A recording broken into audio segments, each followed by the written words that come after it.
On va aller se promener avec Emmanuel Watt, Oui. notre ami de France 3. Nous allons faire un voyage dans le temps, mais pas très loin d'ici, à 15 km de Castelnaudary. C'est là que se trouve le seuil de Naurouz. Alors c'est un endroit stratégique pour le canal du Midi, puisque c'est la ligne de partage des eaux entre le versant atlantique et le versant méditerranéen. À cet endroit-là, Voilà. le canal coule dans les deux sens. Précisément, voilà. Et il n'y a dingue. qu'un seul endroit comme ça. C'est le point culminant donc des deux bassins versants. Pierre-Paul Riquet, donc le concepteur du canal, l'avait trouvé. Et c'est un de ses secrets.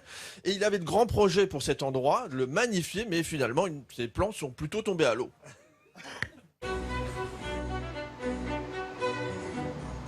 Naurouz, un lieu hautement symbolique. Le partage des eaux, mais surtout la mer nourricière, l'eau qui descend de la montagne noire pour alimenter les 200 km du canal du Midi. Riquet veut frapper un grand coup. Autour du bassin, il veut créer un port, une ville sur le modèle de la place des Vosges à Paris. En 1669, Riquet écrit une lettre à Colbert dans laquelle il détaille son projet. L'original de cette lettre se trouve aux archives du canal du Midi, un document précieux qui en dit long sur la personnalité de Riquet, un Riquet un peu lyrique.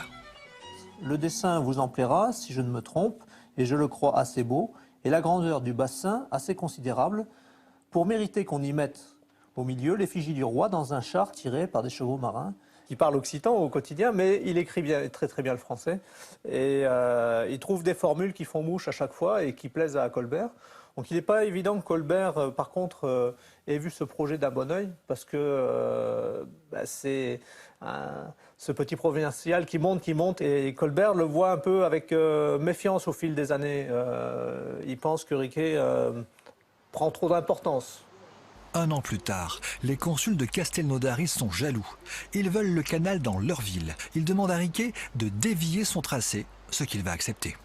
Castelnaudary est à 15 km de Naurouz. On n'allait pas construire deux ports importants à proximité. Et Riquet a des problèmes financiers qui s'accumulent à ce moment-là. Donc le projet Naurouz disparaît. Le port de Castelnaudary est créé. Ça sera le grand port du Lauragais dans lequel on va charger le blé et toutes les richesses de la région. Avec le temps, la rigole qui descend de Saint-Ferréol draine des sédiments. Ils vont peu à peu combler le bassin. Un monticule où des saules seront plantés dès le XVIIIe siècle. Ce sont les seuls vestiges de ce Versailles de Naurouz. Voilà. Oh, les belles hautes foutaines. Oh, bah dites donc, c'est toute la vie du canal là qui se passe derrière nous, là, entre canards et argondins. Ils sortent faire leur marché. Il faut dire qu'ici, c'était pas un jour à mettre un canard dehors. Hein. Alors pour revenir à l'histoire du seuil de Naurouz, Oui, le génie de Pierre-Paul Riquet, en fait, c'est d'avoir su trouver l'eau du canal au bon endroit, puisqu'en fait, il y a eu d'autres projets, mais tout le monde s'était cassé les dents à essayer de la trouver dans les Pyrénées, que ça semblait évident, mais en fait non. Et Pierre-Paul Riquet, lui, va trouver dans la Montagne Noire, chère à Wendy Bouchard. Et ensuite, donc le résultat n'a pas pris une ride, parce que c'est rare de voir un ouvrage d'art comme ça créé il y a 350 ans, qui fonctionne toujours de la même manière qu'à sa création. Même ingénierie, quoi. Voilà, Ça n'a pas bougé. rien n'a bougé, les mêmes écluses, le même parcours. Qui a été totalement réhabilité dans sa fonction, hein, puisqu'aujourd'hui c'est essentiellement une fonction touristique. Mais Pierre-Paul Riquet, c'était le fermier des gabelles, c'est comme ça qu'il avait fait fortune. Il était le collecteur, le percepteur, des quoi, en impôts quelque du sorte. sel, absolument. Et ce projet de canal, il était né dans sa tête à lui dans les années 1660. Il a mis plus de 20 ans à le voir aboutir, mais ça a été un chantier pharaonique, titanesque, incroyable, où il a construit 64 écluses, 55 aqueducs. Il y a eu 12 000 ouvriers qui ont creusé tout ça. Et c'est surtout ça dont il faut avoir conscience. Tout ça a été creusé à main nue.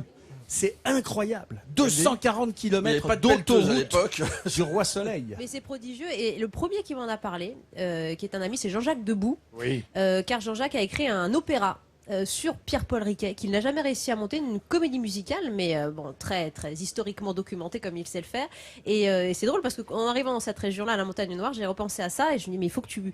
Voilà, il y a un appel peut-être au producteur, cet opéra, il est prêt, et on sait le talent de Jean-Jacques Debout, donc voilà, pour la région, si l'Occitanie veut financer ce projet, Occitanie, entendez-nous. Surtout que l'Occitanie, en fait, voilà, le canal, rejoint les deux régions. Les deux régions Exactement. aujourd'hui, absolument. Et Wendy, la Montagne Noire, dont parlait Emmanuel, c'est un endroit aussi que Jean-Jacques Debout, je crois, t'a fait découvrir. Et pour cette raison-là, Et absolument. là, on a quelques images pour toi qui est un paysage totalement étonnant, parce qu'on est non seulement sur la ligne de partage des eaux, mais on est aussi sur des paysages très différents d'un versant à l'autre. Hein. C'est très velouté du côté audois, c'est plus torturé du côté tarnais. Et ça fait partie des endroits où il y a une âme. Hein. Complètement, c'est 80 km de montagne. Dès qu'on passe de l'autre côté, alors c'est un drôle de climat, le climat du Tarn. C'est un peu plus montagnard que méditerranéen, mais c'est vrai que quand on passe la montagne, le temps change totalement. Et on est dans un climat plus doux, comme vous le constatez ici. Et c'est une rupture de relief et de paysage qui est magnifique, que j'aime beaucoup. Elle est majestueuse, cette montagne. Ouais, c'est beau cette montagne noire et comme tout petit coin de nos régions comme on les aime, il y a souvent une feuille de chou, un petit journal Ah oui. qui parle de son terroir et là tu le connais bien pour le coup ce journal. Bah, c'est très sympa. Bah, voilà. Montagne noire. Alors c'est une petite exclue pour vous parce que ce journal il a 104 ans.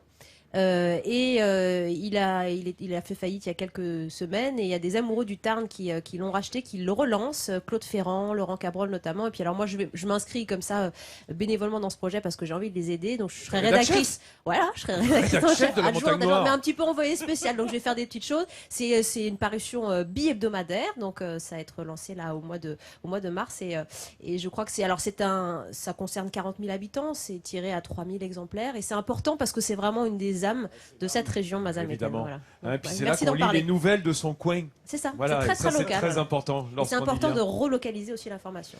Comme vous le Oui, faites. merci Wendy Bouchard.